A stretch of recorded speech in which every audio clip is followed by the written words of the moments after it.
eta ondo etorriak guztiok. Eskerrik asko, gure deia entzun duzuelako.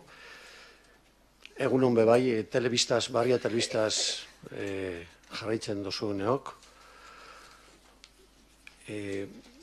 Tenemos hoy la segunda sesión de la Semana Pastoral, Talaiatik, hau da bigarren saioa, eta gurekin dugu, berari gure ondo etorria emoten jaku, don Juan José Omellari. Tenemos esta segunda sesión con don Juan José Omella, obispo de Logroño, La Calzada y Calahorra. Con perdón de nuestros hermanos alaveses de La Rioja, vamos a decir, nos entendemos más rápido. Esta segunda sesión está pensada después de lo que Kerman y Roberto el otro día nos intentaron ubicar en la realidad concreta que están viviendo las pequeñas parroquias, las pequeñas comunidades. Esta sesión está pensada más desde una iluminación teológico, eclesiológica y pastoral. Bueno, le agradecemos mucho a don Juan José el esfuerzo que ha hecho por estar con nosotros y por preparar esta ponencia que él nos va a explicar. Gure ohitura denez, egingo gu saioa aldi bitan. Lehenengoa berak emango dauzku bere ponentzia eta bigarrenean alkarrizketa egiteko izango da. Eta bitartean kafetxoa. Como es costumbre, haremos la sesión de la mañana en dos partes. La primera le escucharemos a don Juan José, tomaremos luego un cafecito y luego tendremos un tiempo para el diálogo, que nos importa mucho y él mismo nos ha insistido en que le interesa mucho este tiempo de diálogo, de poder hablar, de poder compartir inquietudes. Os digo de don Juan José, además de las cosas que dicen los periódicos, que debe ser que se lo están rifando entre Zaragoza y Barcelona, pero eso es lo que dicen los periódicos. Además de eso, pues nació en 1946, aunque es turolense, pertenecía a la diócesis de Zaragoza, donde hizo el seminario, donde fue ordenado, donde trabajó como coadjutor y párroco y luego como vicario episcopal de la diócesis de Zaragoza. En 1996 fue nombrado obispo auxiliar de Zaragoza y ha estado por toda esa zona que con la imaginación fácilmente la situamos geográficamente: Zaragoza, Barbastro, Monzón, Huesca y Jaca, donde fue administrador apostólico, y ahora La Calzada, Logroño y Calahorra. Es también presidente de la Comisión Episcopal de Pastoral Social, de la que ha sido miembro anteriormente. Nos dicen también que ha estudiado con los padres blancos, tanto en Lovaina como en Jerusalén. Ha estado un año, tienes aquí unos cuantos africanos que cogerán este dato con agrado, ha estado durante un año de misionero en el Zaire y es también consiliario nacional de Manos Unidas. Bueno, pues este es así retrato rápido de don Juan José, hombre amable, disponible y con conocimiento de causa de lo que son las parroquias pequeñas, porque, como veis, en toda la geografía donde él pastoralmente ha intervenido, pues hay muchas de estas parroquias pequeñas y esperamos que hoy pues, nos ayude a ver un poquito con más clarividencia sobre su situación, las características eclesiales y pastorales de estas pequeñas comunidades. Besterik ez, berari emoten dautzot bere hitza, le doy la palabra a don Juan José y le escuchamos con atención. Podremos seguir en la pantalla lo que va a ir explicándonos. Pues egunon, que es la única palabra que sé, y muchas gracias por esa breve presentación y ya está. Ya le he dicho, digo, no entres en muchos detalles porque al final todos son banalidades. Si me permitís, yo me voy a quitar la chaqueta porque pensaba que aquí venía al país del frío y resulta que hace más calor que en La Rioja. Y me sentiré más a gusto y ya está.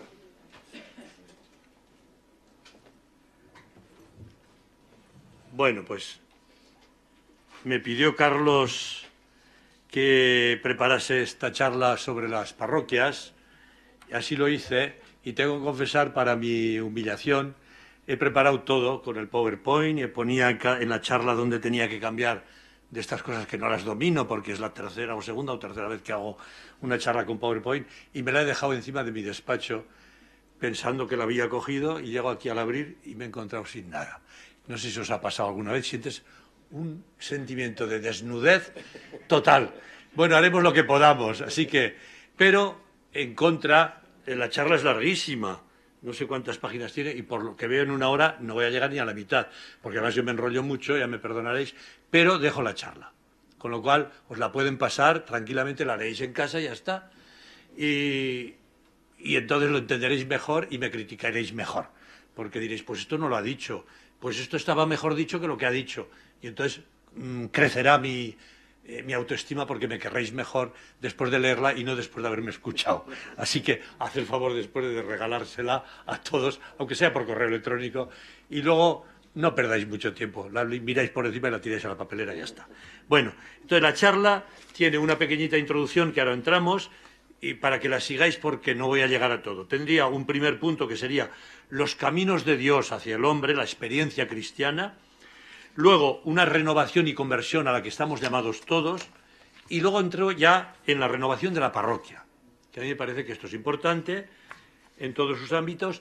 Y una vez dicho esto, entraríamos al perfil del evangelizador, que es el final, siguiendo un poco en eso, y quizás os ayude mucho para volverlo a releer, es la Evangelii Gaudium, donde el Papa explica muy bien qué tipo de evangelizador se requiere hoy en el mundo desde el Evangelio y desde su experiencia también pastoral.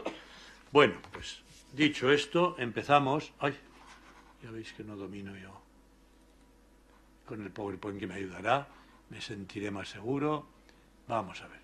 Y ahora aquí no aparece el cacharrico ese que hay que dar. Aquí, sí, ya está. Ya está. Qué bien, ¿verdad? Bueno, pues...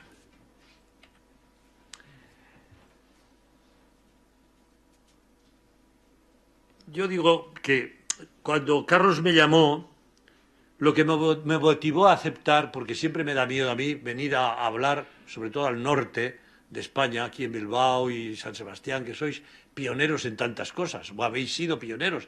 Si yo me acuerdo de cura de pueblo, siempre mirábamos a ver qué hacíais en catequesis aquí, qué hacíais en pastoral, etcétera, etcétera, en el norte. Y digo yo, ¿qué voy a contarles allí? Pero como me dice, bueno, tú habla de tu experiencia de parroquias pequeñas, pues digo, bueno, pues esto no mucho, pero algo ya sé. Porque yo empecé de cura en el año 70, parroquias pequeñitas de allá de la zona de Daroca.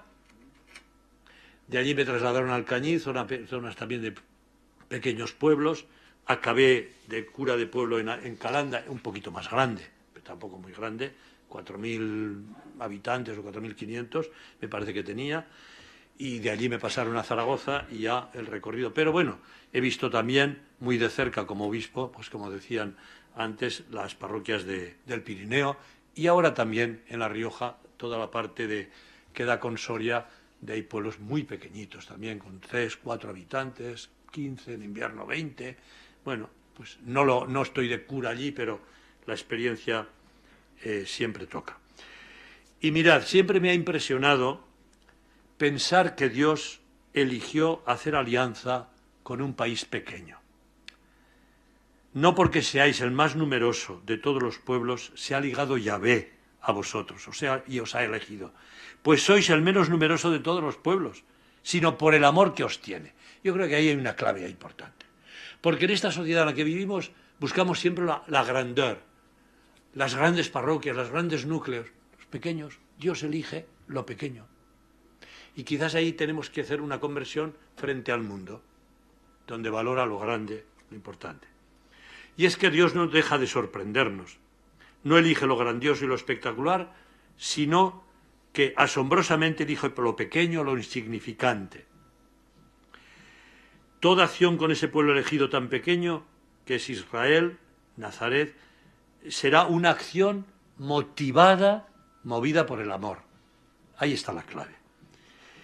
Y cuando Cristo elige en plena actividad evangelizadora por las ciudades y pueblos del entorno del lago de Galilea, descubrirá que la gente no está siempre dispuesta a acoger el mensaje, pero él no se desanima, no le escuchan. Es muy bonito releer el capítulo 11, 12, sobre todo de San Mateo, donde vemos cómo la gente del entorno, las ciudades del entorno de Galilea, los pueblos del entorno de Galilea, no lo entienden, no lo siguen.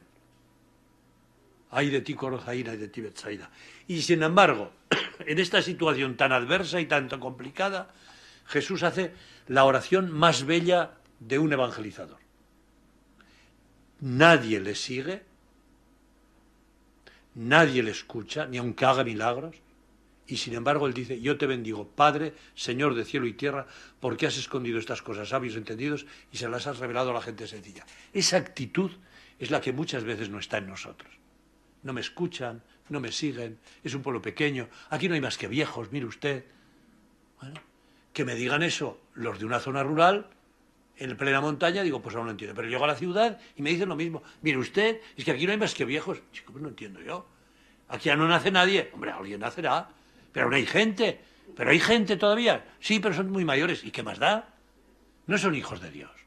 Pero veis cómo nuestro chip ha cambiado. No está dirigido al Evangelio, no está dirigido a esta enseñanza de Jesús. Y claro, ahí es muy difícil poner toda una metodología de evangelización. Hemos buscado nosotros llevar el Evangelio a lo largo de los años, por lo menos yo hablo de mi experiencia de estos 44 años de cura. Nos hemos dado cuenta que había que reformar las cosas y hemos hablado de unidades pastorales y las estamos constituyendo, o las habéis constituido, vosotros vais mucho más adelante. Nosotros hemos logrado ya aprobar allí en nuestra diócesis el plan, el mapa de unidades pastorales, pero hay unas resistencias tremendas. Digo, pues chico, si no logramos avanzar por aquí, no sé dónde. Y me dicen los curas jóvenes, que a veces los mayores también son así, es cada persona. Pues eso no sé si iremos adelante con esa metodología. ¿Tienes otra mejor tú? No, pues yo no la encuentro. Pues si no la encuentras, chico, vamos a intentar esto por lo menos, a ver qué da de sí. Pero al final no es el método, no es el método. Mirad, unidades pastorales, equipos de religiosos y seglares. Hemos hecho un montón de cosas.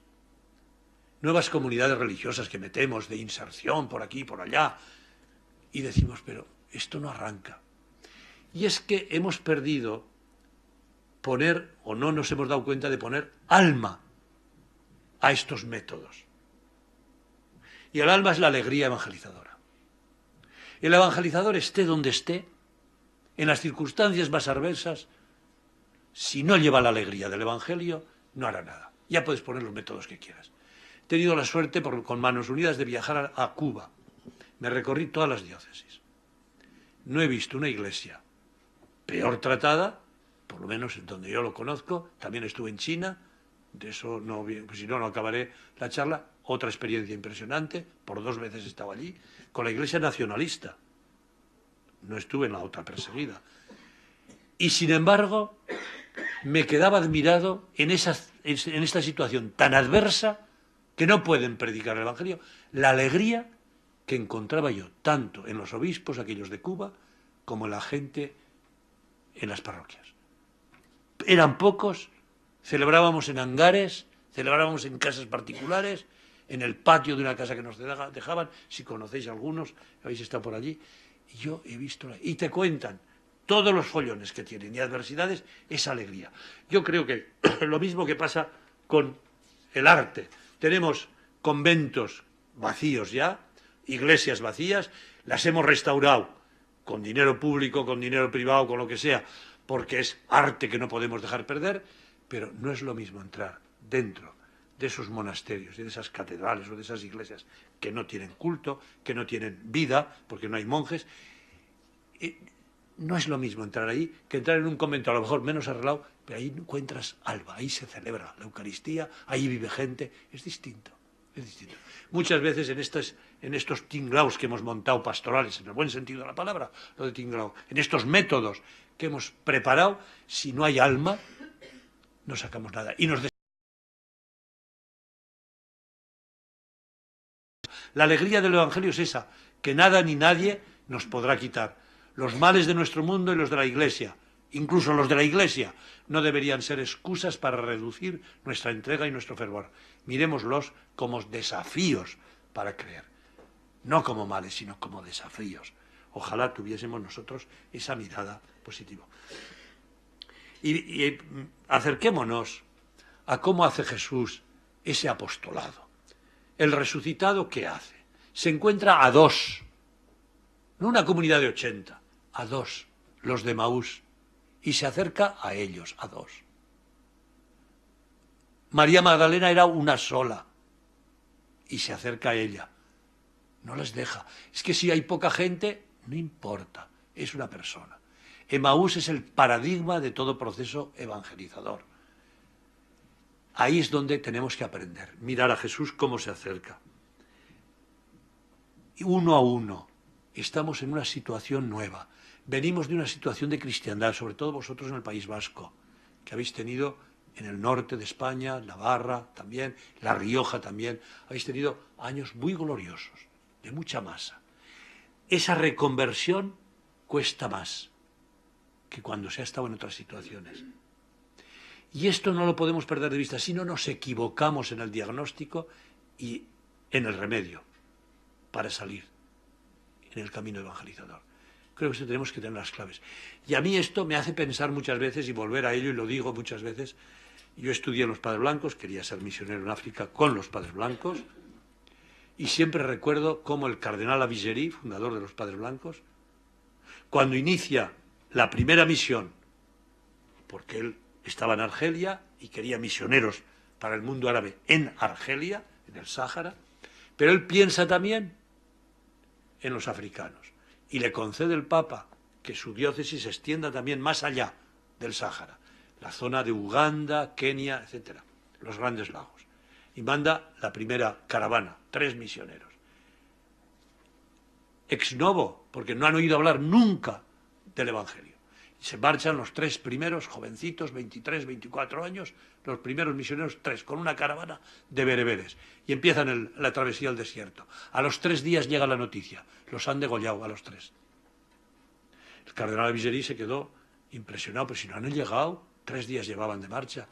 Reúne a todos los misioneros, seminaristas y curas que tenía en el seminario de Argel, los reúne en la capilla y les dice, los han matado a los 3. Yo ya no me atrevo a mandar a nadie, porque puede suceder lo mismo. Pero alguno se presta voluntario, y levantaron todos el brazo. Se quedó impresionado, lloraba. Eligió a 3, los manda, y a los 4 o 5 días, de nuevo, los han matado a los 3, los han degollado. Baja de nuevo a la capilla, les dice, y ahora, esto es una prueba enorme, ¿quién se ofrece voluntario? Y levantaron la mano todos. Iban a un lugar donde sabían que no les iban a hacer caso, lo más probable. Levantan toda la mano, manda 3, esta vez llegaron. Adiós, gracias. Llegaron y en poquitos años empieza la evangelización, cogen enfermedades rapidísimas, se mueren enseguida, pero allí dejan la semilla y de allí nace la primera comunidad cristiana bajo el testimonio, bajo la sangre de los mártires de Uganda.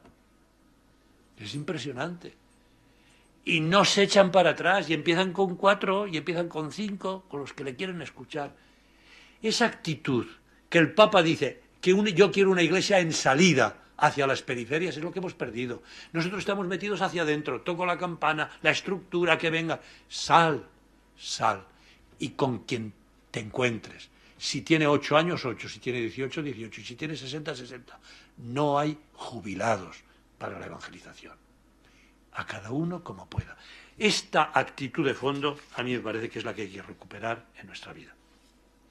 Porque los caminos de Dios hacia el hombre pasan por esa experiencia cristiana. La evangelización no se ha de hacer tanto como un aprendizaje de contenidos o una confesión formal de la fe, que sí, hay que hacerlo, pero sobre todo es una iniciación a la experiencia cristiana, y esa la necesitamos todos. Ese encuentro con el Señor, que plenifica al joven y al mayor. El relato de Emaús, volviendo a él, nos sitúa y nos guía en ese camino. Y algunos criterios importantes. El viento sopla donde quiere y no donde nosotros queremos. Dios sale al encuentro del hombre cuando quiere y como quiere, y esto lo sabéis. Y a veces nosotros hacemos metodología y patapum sale por otro lado. Explicamos y lo que menos nos pensamos, aquello toca el corazón del hombre. Nuestros gestos, nuestra palabra. Tenemos que poner todo encima de la mesa y todo en el camino del Evangelio. Dios tiene para cada hombre su propio camino y su momento. Y eso lo tenemos que tener muy claro también para nuestras parroquias, para nuestras comunidades y para todas las personas con las que nos encontramos.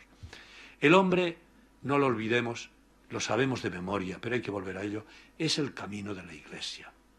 El hombre. Cada hombre. Cada hombre. Los caminos por los que el hombre busca a Dios y busca al hombre se entrecruzan en el hombre mismo. Todo pasa por el hombre, por el ser humano. Yo recuerdo siempre cuando digo esto, la experiencia que tiene el de Polonia, de los campos de concentración, el franciscano Maximiliano Kolbe. Maximiliano Kolbe en los campos de concentración, cuando le toca a él con la carretilla ir cogiendo a los cadáveres de la cámara de gas para echarlos a la fosa común, donde van a echar cal. Y mientras los lleva esos cadáveres, él tiene la gran experiencia de Dios. Et verbum caro factum est. Esta es la carne de Dios. Dios se hizo hombre. Y esto le hace vivir más en la comunión con Dios y en la comunión con el ser humano, que es portador de la humanidad del mismo Cristo, del mismo Dios. Esta persona que tenemos en nuestras comunidades cristianas, ese es el verbum caro factum est. Este señor, esta señora, con sus problemas y sus dificultades, sea quien sea. Y yo estoy llamado a suscitar en él la respuesta a la presencia de Dios y a la llamada de Dios en su corazón. Él mismo es el camino del encuentro o de extravío. Él mismo. Seguimos. Siguiendo pues el relato de Maús, tenemos que Dios sale al encuentro del hombre en el camino de la vida, siempre ha sido así. Él daba respuesta a los que no me preguntaban, iba al encuentro de los que no me buscaban. Dios busca a todos y un buen momento salta la chispa, pero será por el camino de la mediación, casi siempre, directamente el encuentro con el Señor, pues no sucede tan fácilmente, siempre a través de la mediación. Ya lo decía también el filósofo francés Blaise Pascal: consuélate, tú no me buscarías si no me hubieses encontrado. El camino del encuentro, sobre todo, porque una vez que el Señor ha salido al encuentro, Él desaparece y deja que el encuentro se realice a través de su palabra, de las mediaciones. Ha bajado, ha descendido y se ha hecho peregrino para hacerse el encontradizo con el hombre en el camino de la vida. Él lleva la iniciativa. Por eso, mientras desaparece su forma visible, nos remite el Señor a su palabra, a su cuerpo y a la Iglesia. Y ahí es donde está la evangelización. En esas parroquias pequeñas también. La palabra pronunciada, la palabra proclamada, la palabra meditada, la palabra orada, la palabra reflexionada en juntos. Su cuerpo, que es la Eucaristía. No puede faltar la Eucaristía. Aunque sea en ausencia de presbítero, la Eucaristía, porque es el encuentro con el Señor, y es en su Iglesia, donde el Señor se hace presente. Por eso esa vinculación siempre profunda con la Iglesia, que es tan importante, que es la comunidad. La experiencia eclesial es lo más opuesto a lo extraordinario y a lo secreto.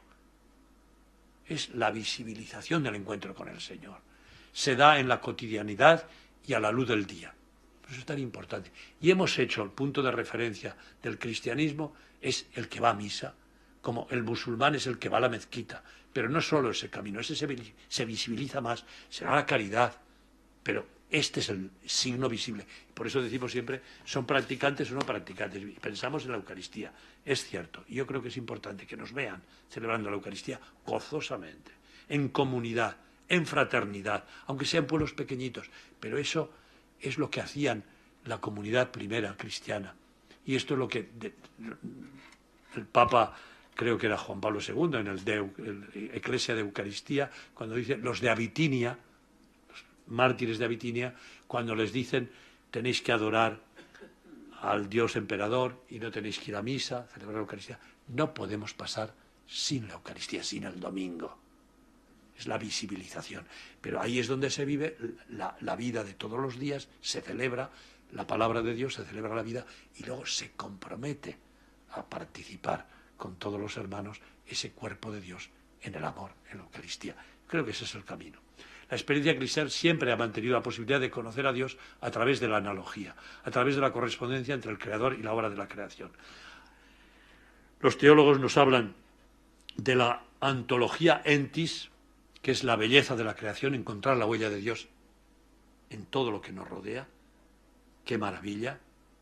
A veces ya hemos perdido esa mirada, nos parece que todo lo hemos hecho los hombres, es un camino que nos lleva a Dios. Otro camino que nos lleva a Dios también es la cruz, remite a la experiencia de la contingencia, del dolor y del fracaso. Y si se sabe integrar este problema del dolor, se puede llegar a hacer una verdadera experiencia de la revelación de Dios. Y aquí cito, me viene a la mente ahora en este momento, cuando me tocó ser administrador apostólico de Huesca y de Jaca, en 3 días se murieron de diferencia los 2 obispos. Eran del mismo curso, el uno vecino del otro, obispo de Jaca y obispo de Huesca. Javier Oseso en Huesca y Conjet en Jaca. Y se mueren en 3 días de diferencia. Y cada vez que se morían me llamaba el nuncio. Encárguese usted como administrador apostólico. Digo, me van aquí a matar a mí. Bueno, pero yo recuerdo las palabras de Javier Osés, estando en el hospital de Pamplona, y en la habitación de al lado estaba Conjet, los dos con la quimio y con el tratamiento médico. Y Javier Osés, que era un hombre tan sencillo, chicarrón del norte, parecía que se tragaba el mundo, pero a la vez era un alma cándida de hombre ingenuo. Los que le conocíais, que veníais allí en la pastoral, ¿verdad?, nuestros encuentros de vicarios, que impresionaba, pero un hombre tan sensible, tan majo. Cogía y le decía a su hermana, pásate a la habitación de José María, como en el seminario, y mándale este mensaje. Qué maravilla, digo, como los chicos del seminario. Dile, descansa, José María, descansa en la cruz de Cristo, porque en ella se encuentra la dulce presencia del resucitado. Qué bonito.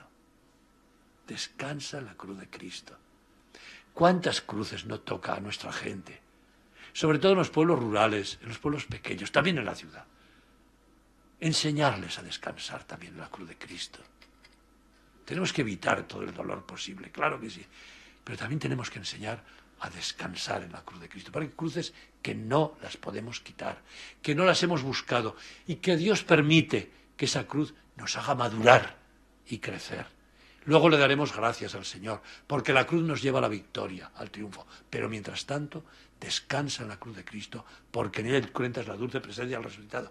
Ese es el Evangelio, esa es la novedad que tenemos que saber transmitir también. Por eso digo, busquemos experiencias nuevas, busquemos estructuras nuevas para evangelizar. Pero ojo, el alma es lo más importante. Y tercero, la analogía caritatis, que es lo que nos permite también evangelizar y ayudar a encontrar a Cristo. Es el magis, al que aspira el corazón del hombre. Es el magis al que aspira el corazón del hombre. Dios es el que nos abre a la perspectiva de un exceso de todo.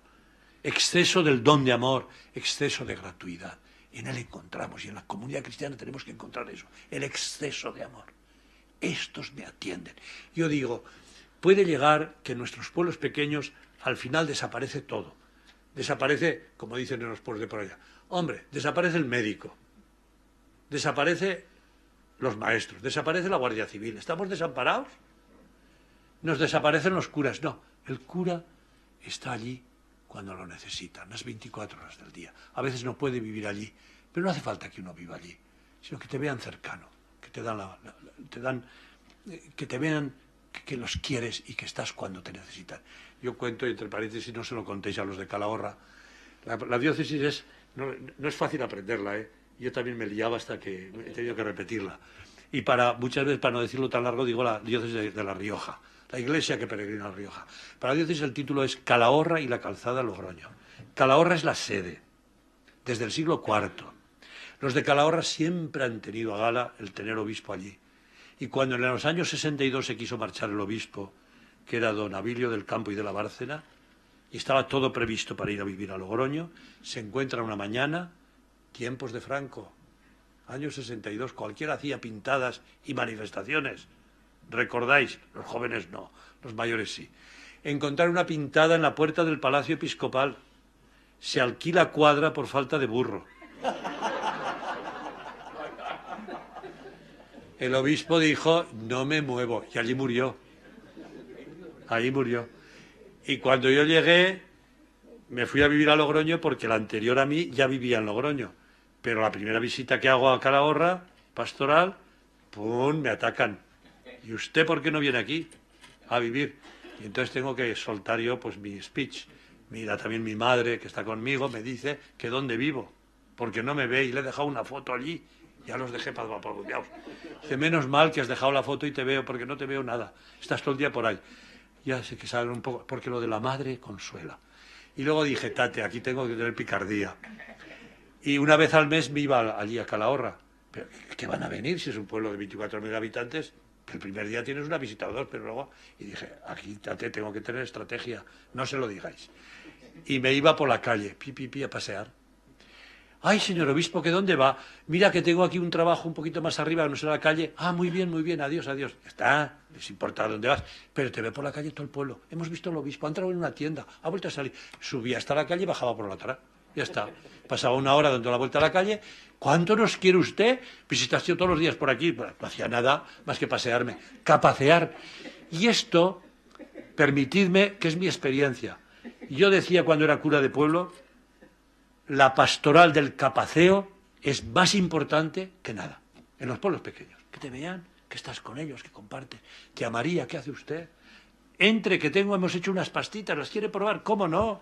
Traiga la pastita y un chorrico de vino. ¿Quiere entrar? Pues chica, pero solo hasta la puerta, que tengo mucho trabajo, no tienes nada que hacer. Pues igual, y vas a la otra casa, a unos y a otros. Es tan importante, por eso los pueblos pequeñitos, el cura que dice, no tengo nada que hacer, señor obispo, el domingo 6 misas, y entre semana, vete a los pueblos, estate un ratico, no canses, como la pastoral de enfermos, no canséis, no os apalanquéis allí en la cabecera del enfermo, pero ir, saludas, ¿qué tal? El nacimiento, la muerte, un dolor, estate presente. Y esto al final te hace entrar en el círculo de la familia y ves que entonces eres útil en el sentido humano porque les estás llevando a una esperanza cristiana.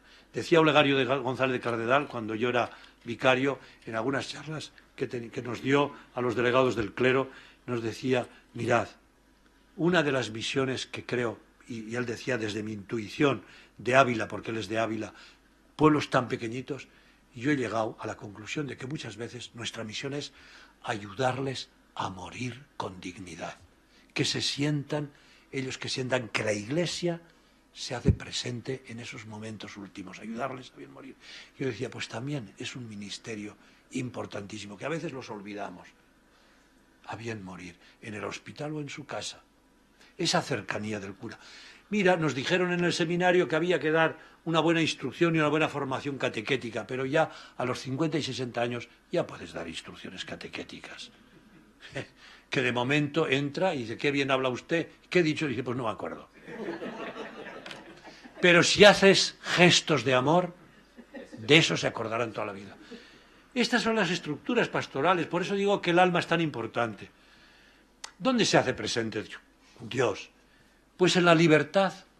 Si hay sentido para la vida, esa debe brotar de la libertad y a la inversa, la libertad. Y a veces no queremos dejarles libres a la gente, que puedan ser libres también de seguirnos o de abandonarnos. Pero tú sé feliz, porque el proceso de cada uno no lo puedes dominar tú. Mirad, hay un... Ya me perdonaréis que haga tantas diserciones, pero ya como voy perdido, pues ya...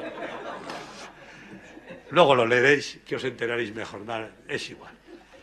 Pero yo me acuerdo de haber leído un libro que a mí me gustó mucho, de un arzobispo francés, de Troyes.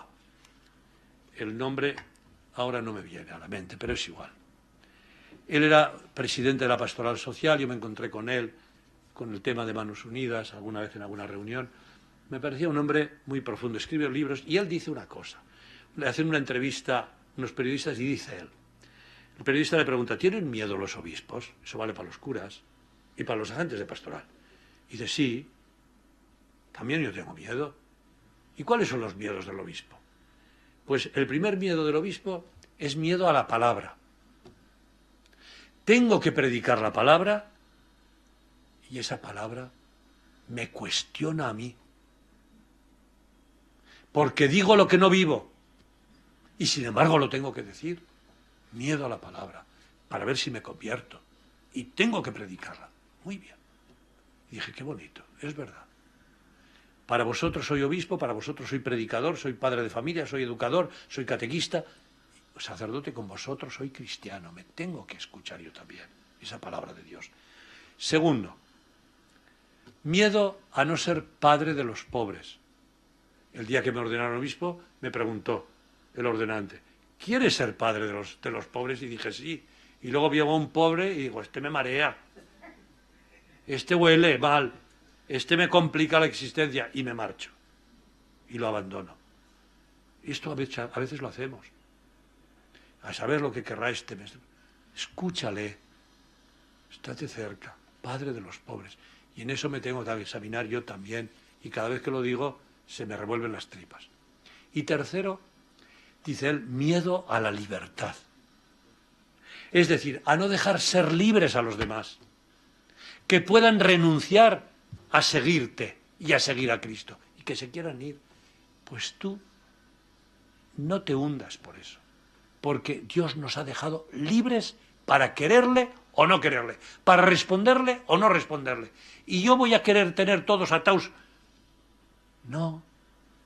Yo ofrezco, no impongo, y yo dejo que cada uno siga el proceso. Y yo tengo dos obligaciones. Una, formar y dar de comer al que quiere seguir a Jesucristo, y tengo la obligación de rezar por el que se separa y no ha encontrado el camino. Lo hacemos. ¿Para qué quiero rezar yo el breviario? ¿Para qué quiero rezar yo el oficio de lecturas? Esto es de los monasterios. ¿Qué dices? Esto es para ti, para toda la Iglesia. Y ahí, en nombre de todos y para todos, rezas tú. No rezas para ti, rezas en nombre de y para. Todo esto tenemos que recuperarlo. Yo que he estado en misiones, poquito tiempo, pero por lo menos lo he sentido y lo he experimentado. El misionero no tiene todavía hecha la comunidad cristiana, pero reza para que crezca allí la semilla y un día esa comunidad pueda también celebrar los misterios del amor de Dios. Esto pasa en los pueblecitos pequeños y en nuestras parroquias que a veces se vacían, pero yo sigo rezando. El cura de Ars, ¿qué hizo cuando llegó? Si recordáis, la primera misa que celebra en latín, Dominus vobiscum, et cum spiritu tuo, contestaron las tres gallinas que entraban picoteando la hierba, que hacía años que no tenían misa allí, era tierra aquello, y se habían crecido ya y las hierbas. Y como estaba a la puerta, había todavía hierba muy fresca, y las tres gallinas que entraban a comer, Dominus vobiscum, tres gallinas. Y cuando se muere, no caben, han tenido que ampliar la iglesia. ¿Qué ha hecho este hombre? Estructuras nuevas, espíritu nuevo. ¿Me entendéis? ¿Me entendéis? Bueno. La identidad, hacer de verdad que descubramos que nuestra identidad es lo más importante, encontrarnos de verdad con ese don que nos ha regalado el Señor, descubrirlo, hacerlo descubrir. Volver, sobre todo, a ser creativos, lo imaginario, ser creativos, hacer mil cosas. Alguna vez acertaremos, pero lo importante es el amor con que hagamos todo.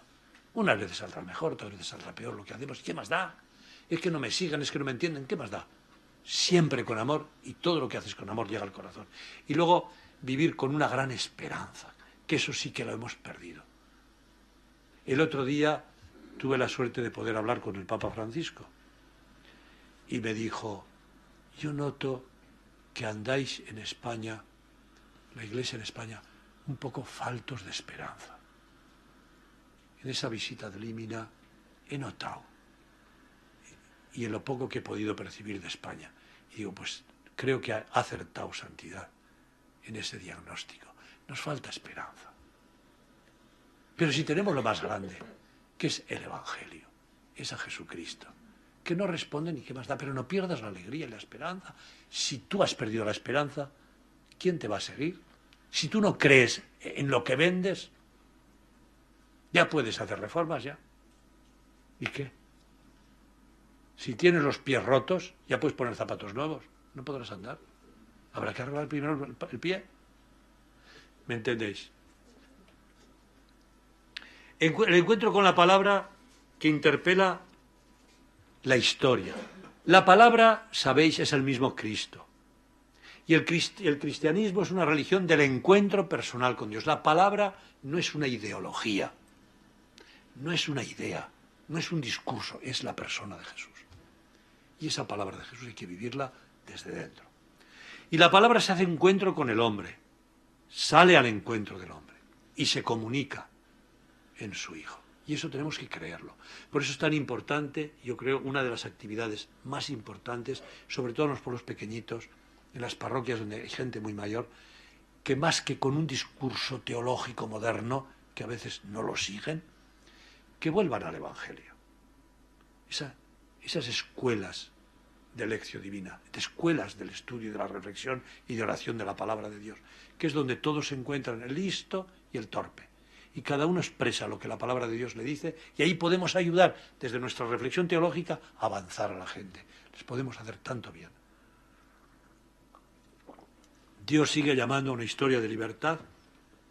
La asistencia humana es vocación, elección y misión, ya lo he dicho, y nos lleva a ser libres. Pero Él nos planifica en la libertad y nos hace de verdad libres. Y nosotros tenemos que dejar ser libres a los demás.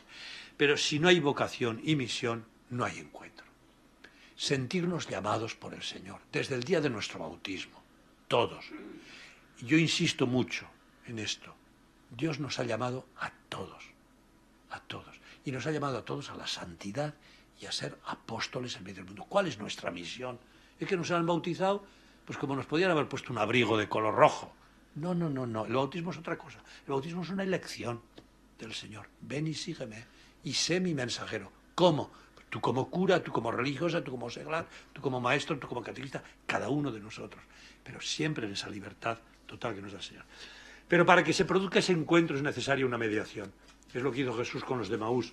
Les hizo comprender las Escrituras. ¿Cómo vamos de tiempo? ¿Hasta cuándo? Tenemos 25 minutos. Muy bien. Les hizo comprender las Escrituras, les ayudó a adentrarse en el significado de la muerte de Cristo. Esto es lo que hizo Jesús. Lo primero que hace, ¿qué os pasa? Les escucha. Y después les lleva al encuentro de la palabra. Les interpreta, les lee la palabra, les lee las Escrituras. ¿Qué es lo que tenemos que hacer con la gente? Releer la Escritura y aplicarla al día de hoy. ¿Qué nos diría hoy la palabra de Dios aquí? Ese ver, juzgar y actuar. Es eso. Ver dónde estamos. ¿Qué nos dice el Evangelio? La palabra de Dios aquí y ahora. ¿Y a qué nos llama? ¿A qué nos compromete? El mundo necesita siempre esa mediación histórica del encuentro personal con Cristo. Pero también es verdad que la palabra no necesita ser interpretada. Ella misma ayuda a interpretar nuestra propia vida. Deja que la palabra sea escuchada con un corazón humilde. Y esa palabra misma te interroga si la escuchas con una actitud de verdad receptiva. No vayas con prejuicios a la palabra, deja que te hable. A veces de la manera más sencilla. Y ahí es donde nace la conversión, porque te encuentras con el mismo Cristo que habla aquí y ahora a tu corazón y a tu vida. Esto es lo que estudiamos. En resumen, pues, la iniciativa es de Dios a lo largo de la vida, la palabra que interpreta y debe ser interpretada por nosotros también, es lo que la Iglesia dice también sobre la palabra de Dios, la tradición, cómo la Iglesia ha entendido ese texto, pero deja primero que a ti te interrogue y luego completas con lo que te dice la propia tradición de la Iglesia, santos padres y la reflexión, la experiencia de la Iglesia, que es muy profunda. Dejemos que ella también nos interrogue. Histórica y corporal, es decir, se hace sacramento, y la liturgia como lugar de evangelización. Nos introduce en el misterio de Dios la liturgia. Hay que celebrar la vida, hay que celebrar el encuentro con la palabra, hay que celebrar el misterio de Dios. Es absolutamente necesario. Y una comunidad que no celebra es una comunidad que se morirá. Pues la renovación y la conversión, siempre bajo la acción del Espíritu Santo, la Iglesia no cesa de renovarse hasta que por la cruz llega aquella luz que no conoce ocaso, el concilio. con penalidades, con sufrimientos, pero tenemos que dejar que nos vaya renovando. La Evangelii Gaudium entra en esa dinámica de conversión y dice que la conversión tiene que pasar por un cambio de mentalidad, de renovación permanente en nosotros. Nos estancamos. Y lo que vivimos en los años 70, cuando éramos tan jóvenes, nos parece que eso era la panacea, que tiene que seguir cambiando el mundo. Hay que volver a esos parámetros. Mira, el mundo ha cambiado. Y la reflexión en la Iglesia también ha cambiado. El que no has cambiado eres tú. Y quieres adaptar la realidad a tus criterios, a tus parámetros. Y ahí nos perdemos. No te siguen. Adáptate. Pero entonces tengo que ser infiel a mis convicciones que adquirí en aquello. Se es fiel adaptándose. Escuchando a Dios y escuchando al pueblo. ¿Os acordáis de la oración de Samuel cuando va a ser investido rey de Israel, o ya ha sido investido, y le pide al Señor: dame, Señor, sabiduría para gobernar a mi pueblo? Pero la palabra no es sabiduría, es dame oído de discípulo para gobernar a tu pueblo. Oído de discípulo, que es oírte a ti, Dios, qué quieres del pueblo y de mí, y oír al pueblo sus gemidos. Haz que tenga oído de discípulo. Y eso es lo que necesita hoy nuestro mundo y la Iglesia. Que nosotros, los evangelizadores, los agentes de pastoral, tengamos oído para escuchar a Dios. Su palabra. ¿Qué me pide Dios a mí? Y nos la pide la conversión diariamente. Y salir de los parámetros que hemos adquirido. Y es morir cada día a mis criterios. Y segundo, ¿qué me dice la gente? También. Y discernir en comunidad, sin prejuicios, y no imponer. Y en esa actitud de docilidad es como avanzaremos.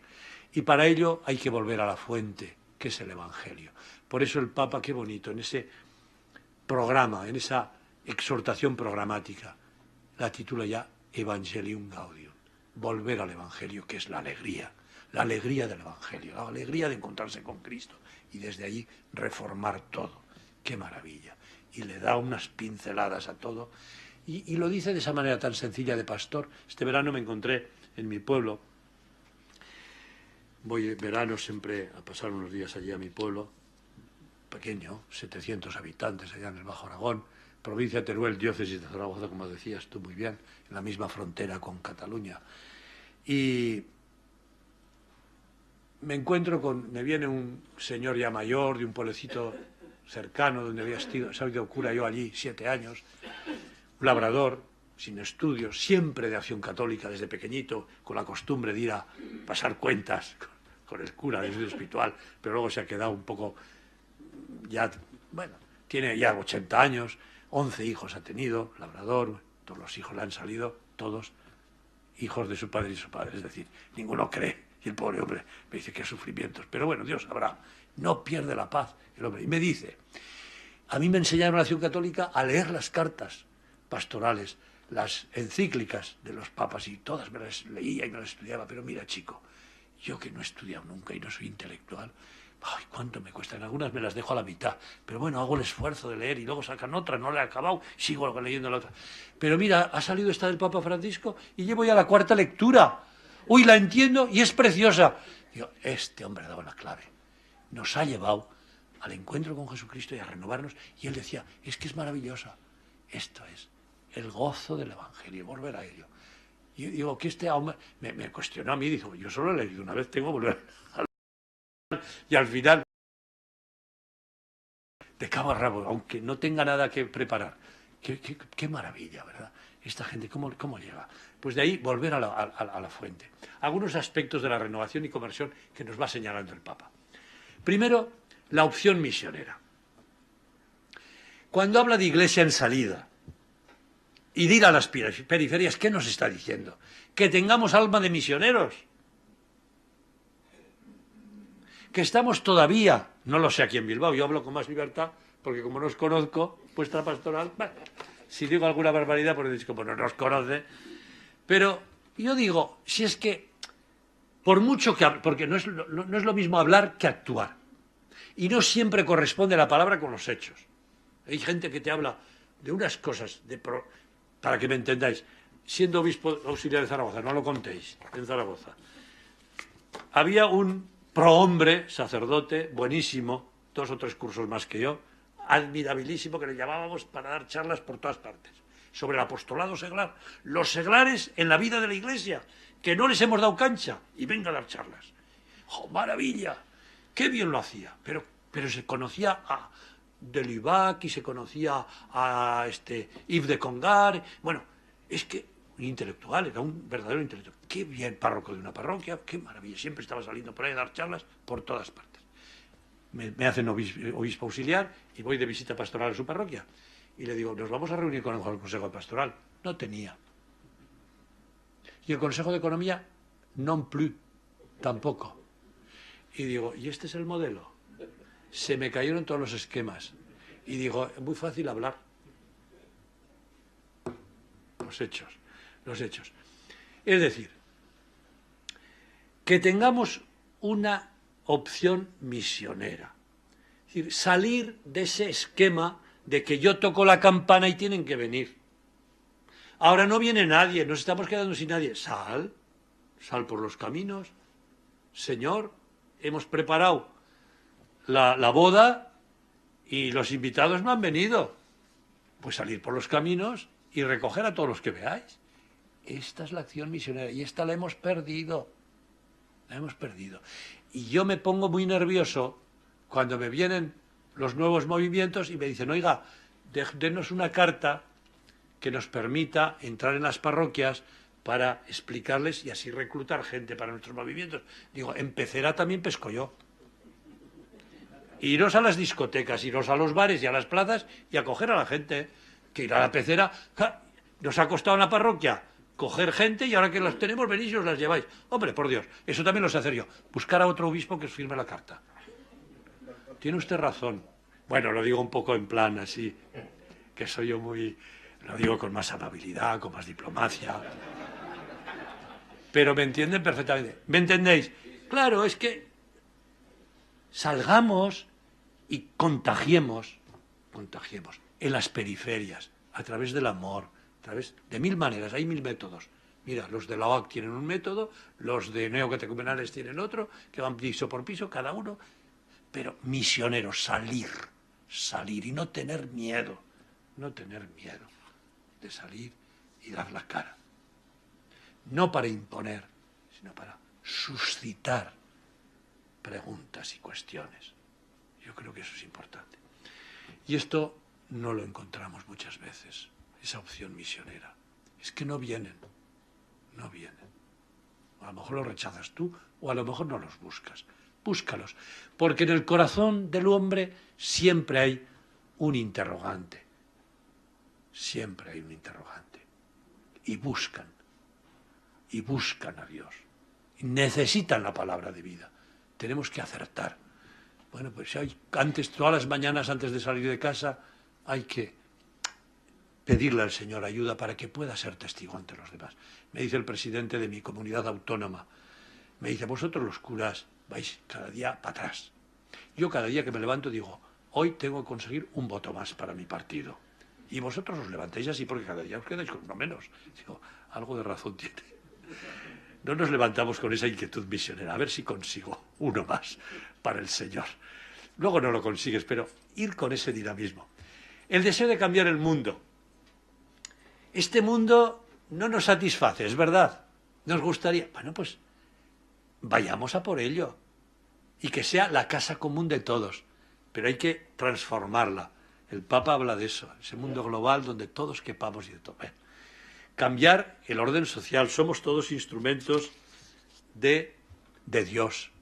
Y hay que cambiar ese orden social donde las personas son tan maltratadas y tan desechadas, el desecho. Y nosotros tenemos que ir sobre todo al desecho. A esos que quedan fuera de ese tejido social que la sociedad no quiere. Ahí tenemos que ir. Y el Papa en eso nos lo expresa continuamente y nos lo dice. Y él lo ha vivido también en su pastoral. Se ha ido a los barrios periféricos, a buscar a los pobres. Y en esa actitud, en esos compromisos que él va teniendo poco a poco, pues son bien significativos. Ese ir a Lampedusa, ese ir a los pobres que tiene por allí. Yo que he estado en las audiencias del miércoles, ver cómo se baja del coche, y lo que antes tardaban un cuarto de hora desde que salía del portal aquel de las Campanelli, o como se llame, y daba la vuelta por toda la plaza y subía arriba para el discurso, para el Ángelus del miércoles, que lo hacía en un cuarto de hora, ahora tarda 3 cuartos de hora dar el recorrido. Se baja, saluda. Bueno, esto la gente lo ha notado. Eso lo ha notado. Y yo añado siempre, mira que llevo años de obispo. He ido a la conferencia episcopal, cojo el taxi cuando llego a la estación, me llevan a la conferencia episcopal, pues pocas veces hablo. El taxista no te habla, yo tampoco. Hace buen día, hace buen tiempo, hace frío, hace calor. ¿Qué vas a hablar? Te vas a meter en berenjenales para 10 minutos. Y además vete a saber si es de la iglesia o no. Bueno, pues si no dice nada, yo quedo tranquilo. Bien, te llevan. Desde que ha salido el Papa Francisco, no hay vez que el taxista te dice, pero oiga, ¿y qué piensa del Papa? Oye, este hombre, yo no suelo ir mucho a misa, pero hoy... Y te empiezan a hablar y te empiezan a decir cosas y dices, este hombre está tocando el corazón de la gente. Salir. El orden social, instrumentos de Dios. No a la guerra entre nosotros. Es importante eso también. Aspecto de conversión. Mira que nos creamos guerra entre nosotros y división entre nosotros. Al Papa le dijeron hace poco, ya lo leeréis porque lo digo mucho mejor. Resumo porque ya me he perdido, no sé en qué papel voy. Voy dejando que hable la mente y mi corazón.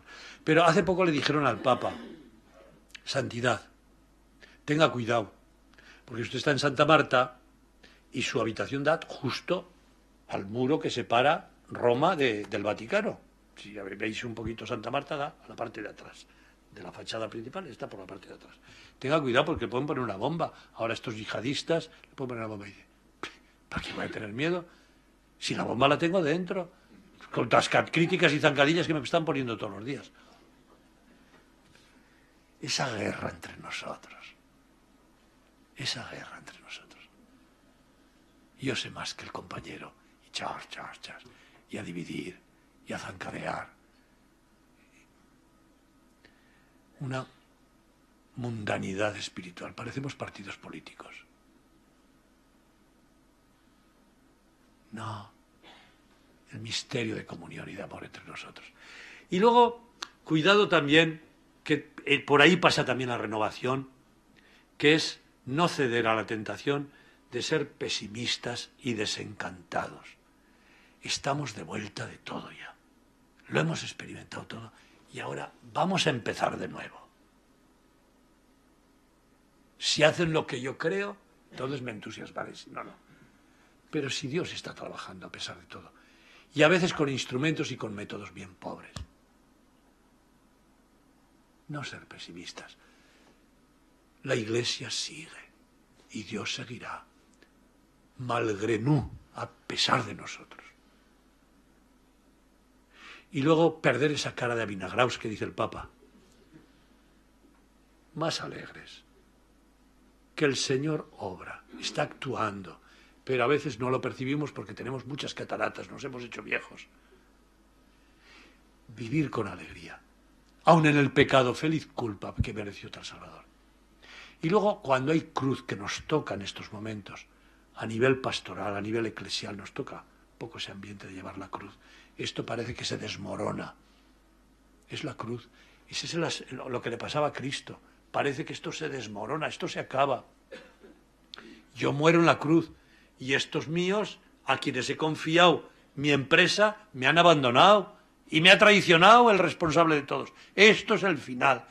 Y Jesús se deja clavar en la cruz. No se haga mi voluntad, sino la tuya. Sabe que la cruz es signo de victoria. Amemos la cruz, aceptemos la cruz. Es un tiempo en que no tenemos muchas soluciones. Yo no las tengo. El otro día llamamos en nuestra Rioja para que nos diese una charla a Cordovilla, Ángel Cordovilla, este teólogo de comillas tan majo, discípulo predilecto de Olegario González de Cardenal, y nos habló de la situación de hoy, esta sociedad sin Dios. Y al final él dijo, yo no tengo la solución, pero yo solo sé una cosa, que es importante aguantar con dignidad en esta situación. Y ahí me acordé y lo dije al acabar la charla. Mira, me has dado en la clave. La primera vez que fui a Roma, recién nombrado el Papa, porque tenía un cura enfermo que le dio un telele allí en Roma, en una excursión que hace, y se ha quedado paralítico, con 44 años, que también Dios nos prueba. Digo, hombre, podías llevarte a los de 80 para arriba, que los aguante, pero uno de 40, 44, pues bueno, el Señor sabe lo que hace. Y le fui a ver al hospital, se quedó allí 2 meses, no podía viajar, tenía unas cosas ahí, unos coágulos en el cerebro que no han podido operarle y le presiona, está paralítico. De San Sebastián él es su familia. Bueno, a lo que voy, dije, pues voy a pedir que me dejen celebrar en Santa Marta con el Papa. Y pude celebrar, iba yo solo. Y tocó el Evangelio, la primera lectura aquel día de los Hechos de los Apóstoles, donde narra que Pedro y la primera comunidad son perseguidas y Pedro está metido en la cárcel. Y el Papa hizo una homilía bellísima. Y en esa situación tan difícil, donde hay persecución, todo se vuelve contra ellos, todo es negativo. ¿Qué hay que hacer en esos momentos? ¿Qué hizo la Iglesia? Y él dijo en italiano, pues la situación es soportare. Es decir, en los que sabéis italiano es portar sobre los hombros, llevar sobre los hombros. Y a mí me vino la imagen de la oveja perdida, que la pone sobre los hombros, soportare. Coger esa situación, esa oveja que se ha descarriado, la oveja negra del grupo, que nos ha hecho perder el tiempo, dejar a las ovejas allí en el redil, ir a buscarla por abrojos, por montañas, por piedras, y al final la encontrar. Y cuando la he encontrado, en vez de degollarla y matarla, la coge y se la pone sobre los hombros y soporta, la lleva. Y entonces dijo, y hay que aprender a soportar al Papa, que no nos cae bien y que lo hace mal. Hay que aprender a soportar al cura de nuestra parroquia. Y el cura tiene que soportar a sus feligreses. El marido soportar a su mujer. La mujer al marido. A los hijos, a la suegra. Soportarnos, llevarnos sobre los hombros con cariño y rezar por todos. Yo me quedé con eso impactado y dije, qué bonito. Es eso. Llevar la cruz con amor y no siempre criticando, con resentimiento, no vamos a ninguna parte, estos obispos no saben lo que hay que hacer, lo hacen todo muy mal, fíjate ahora, soportar también a la conferencia episcopal, que andamos como vosotros, que muchas veces no sabemos por dónde caminar, si andamos todos en tinieblas, entre nieblas, y vamos buscando al Señor, y juntos encontraremos luz, pero solos no, porque mi lucecita ilumina poco, en plena noche encender una cerilla, se ve muy poco. Pero si vais juntando cerillas, pam, pam, pam, se ilumina todo. Noche pascual, qué bonita es la vigilia pascual. Está toda la iglesia, la catedral o iglesia, toda en tinieblas y vas empezando, pum, pum, pum, pum, pum, poco a poco. Y puedes caminar sin tropezar por la iglesia porque se han encendido todas, en comunión, todos juntos. Y eso significa que a veces tengo que ceder de mis pretensiones. No vamos bien, cuando quieras me paras, que es igual, si total lo que os voy a decir ya. El desafío que tenemos hoy, fundamentalmente, es de una espiritualidad misionera. Hemos perdido al gran misionero. Y el País Vasco ha sido un país misionero. ¿Cuántos misioneros habéis tenido? Misioneros en congregaciones y misioneros en vuestras misiones, riojanas, del País Vasco allá en Ecuador, los teníais, ¿verdad? Impresionante. Pero eso lo hemos perdido. Y ahora no salen de nuestras comunidades misioneras porque no hay vigor misionero. ¿Qué vamos a hablarles de Jesucristo? ¿Para qué? Si son buenos, pues se salvarán. Y si son malos, se condenarán. Yo, ¿para qué estoy aquí? Para nada. Entonces tú no, chico, pero así vas a vender. Yo me acuerdo para que os riáis, siendo seminarista, estaba en Bélgica estudiando y en verano había que trabajar un poquito para ganar alguna perrita, porque había que pagar el viaje, costaba dinero, ¿eh? Entonces íbamos en tren, chaca, con aquellos. Y me fui un verano que tenía un cura amigo en un pueblo un poquito grande de allá de Zaragoza, Y me dijo, pues en una tienda, que necesitan un dependiente. Bueno, entro a la tienda y me dice, pues tú llévame la contabilidad aquí de gente que me debe y nunca sé quién son y se pasan los años y no me devuelven. Pues iba poniéndole al día los que le debían y tal. Y cuando no había tenderos, pues salía yo a ayudar a vender. Y un día llegó una señora, una mayor, y me dice, ay chaval, mira, yo quiero una maleta. Es que tengo que ir a Barcelona a ver a mi familia, pero no la quiero muy cara, total, nunca voy de viaje y este va a ser un viaje y luego no volveré, una barata. Y pues mire, barata tiene esta de cartón, años 60 y tantos, de cartón, esa vale, no me acuerdo, pues tantas pesetas, 10 pesetas o 15, lo que fuese. Ah, el precio es bueno, pero ¿y de cartón? Se me va a romper, ¿cómo voy a ir con una de cartón? Una un poquito más elegante. Pues mire, esta más elegante valía 30 o 40 pesetas, el doble, ¿vale? Ay, es un poco cara, total para un viaje. Y dije, esta es la mía. Pues mire, señora, pero vamos a ver. Empiezo a explicarle, chan. Le sigue la maleta. Se aguantan mucho. Si luego los chicos que han ido a la mili iban con una de cartón, le ponían una cuerda, sujetaba mejor, no se pierde. Ay, chico, me has convencido, dámela. Y la dueña de la tienda entra y dice, chico, ¿tú para qué te haces cura? Esta maleta lleva 40 años aquí, no he logrado venderla nunca. Tenías que hacerte tú tendero y yo te alquilaba aquí ya puesto fijo. Y yo dije entre mí, pues es que hay que hacer esto. Y muchas veces me ha venido cuando doy catequesis y todo, digo, la maleta. ¿Tenemos ese espíritu nosotros de la maleta? No. A la primera de oposición ya nos derrumbamos. Es que no me han escuchado. Pero es que no vales tú para vender maletas. El misionero sale a la calle, no le reciben el primer día. Y no importa. Primero, no entiende la lengua. Y venga, y aprende la lengua. No te creas tú que no son lenguas endiabladas. El vasco es complicado, pero iros a estudiar el suajili, que aprendí yo. Complicado. No sé si es más que el vasco, porque como no conozco el vasco, pero bueno. Y tienen que aprender. Y luego la comida. Mira que comen. Bueno, pero es que lo queremos todo. Vivir bien, tranquilos, felices y que nos aplaudan todos. Y nos pongan en una peana. De ninguna manera. Morir en el tajo. Intentarlo. Esto es lo que nos falta. Bien. ¿Veis? Hoy se viven las tareas pastorales como el apéndice de la vida, como si no fueran parte de la propia identidad. Yo soy apóstol. Las 24 horas del día, esté donde esté. Esté en el bar, esté en la calle, donde esté. Y mi testimonio tiene que ser de una coherencia, de una transparencia. Hay una conversión total. La vida espiritual se confunde con momentos religiosos. Aquí voy a misa, aquí soy fenomenal, y luego después hago una vida independiente. No, señor. No, señor. Entre los vecinos también, que me reconozcan, que me puedan reconocer. Yo no tengo que llevar una cruz, soy cura, a veces porque no llevo el clerman soy cura, o si soy cristiano soy catequista, o soy... No, no hace falta. Pero que vean que tú vives una coherencia de evangelio en tu vida. Se produce una actuación, una acentuación del individualismo, una crisis de identidad y una caída de fervor hoy en día, y tenemos que reaccionar. Otro ejemplo. Hace poco me decía, en un encuentro de Manos Unidas, nos dio una charla una psicóloga impresionante. Y me dio un ejemplo que a mí lo saco cuando puedo. Y de pronto yo estoy viviendo en una casa que tiene 11 pisos allá en Madrid. Nosotros vivimos el quinto, sexto piso y solo había un ascensor y se estropea. Fin de semana. Anda hasta que vengan a arreglarlo.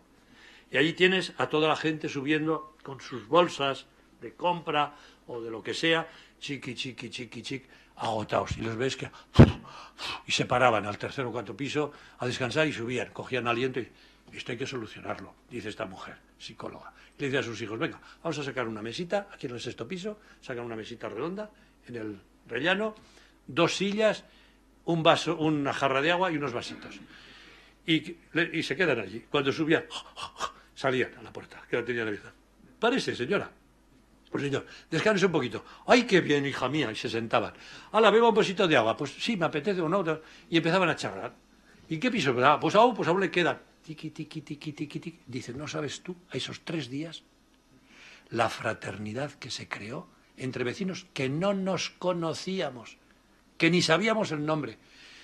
Eso es ingenio, eso es imaginación, y eso es avanzar en un misterio de comunión, y de ahí te abre la puerta para cualquier otra misión. Y dice, ahí es donde yo descubrí que podemos hacer comunidad cristiana también, comunidad humana y cristiana espiritual. Pero eso tenemos que inventar, y siempre en la relación humana, porque la evangelización pasa por el camino del hombre. El camino de Dios pasa por el camino del hombre. Bueno, seguimos. Esto exige, pues, apostar por la caridad y por la creatividad en el amor, claro, siguiendo el ejemplo de Jesucristo, invitando a todos a ser creativos y audaces. No hay que cambiar solo, no hay que caminar solos, hay que contar con los hermanos y bajo la guía de los obispos, siempre en comunión, todos, con todos. Bien, como fin último, el proyecto de Jesús de instaurar el reino de Dios, de su Padre, reino que se anticipa y crece entre nosotros y toca a todos y nos reclama. Bien, ya lo leeréis porque todo esto está unido con una buena reflexión. Y ahora pasaría a renovar la parroquia, pero ya voy a parar. ¿Qué te parece esto? En vez de hacer luego directamente las preguntas, continúas un rato con las preguntas. Lo que queráis. Si hay preguntas, preguntamos, y si no, continuamos. Porque ahora vendría cómo renovar un No, poquito la parroquia. no estaremos cansados, porque ha sido muy amable. Le proponía lo siguiente, que hagamos el café rápido y a las 12 estamos nuevamente aquí. Le dejamos todavía que continúe, ¿eh? Y luego ya al final vamos con las preguntas si queda tiempo. A la 1 intentamos acabar siempre, ¿vale? Así que un ratito para el café, para ir al baño. A las 12 en punto continuamos con don Juan José.